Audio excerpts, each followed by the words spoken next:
Right గా breaking news చూస్తున్నాం. తెలంగాణ వ్యాప్తంగా గ్రూప్ 2 పరీక్షలు కొనసాగుతున్నాయి. రెండో రోజున కూడా 2 పరీక్షలు జరగనున్నాయి. ఆలస్యంగా వచ్చిన అభ్యర్థులను అధికారులు అనుమతించకపోవడంతో అభ్యర్థులు వెనుతిరిగి వెళ్లిపోయారు. అభ్యర్థులను క్షుణ్ణంగా పరిశీలించి లోనికి పంపిస్తున్నారు. అలాగే నిమిషం నిబంధనను సిబ్బంది పక్కాగా అమలు చేస్తున్నారు.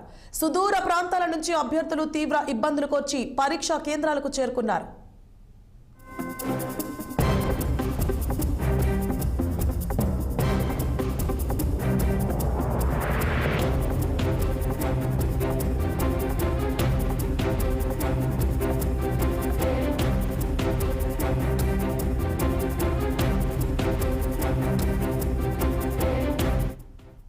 ఇక 2 రోజుల పాటు నిర్వహించే ఈ పరీక్ష కోసం అధికారులు భారీ ఏర్పాట్లు చేశారు.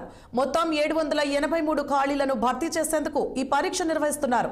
రాష్ట్ర వ్యాప్తంగా మొత్తం 5,51,878 మంది విద్యార్థులు అప్లై చేయగా వారిలో 4,50,000 మంది పరీక్ష రాసే అవకాశం ఉంది.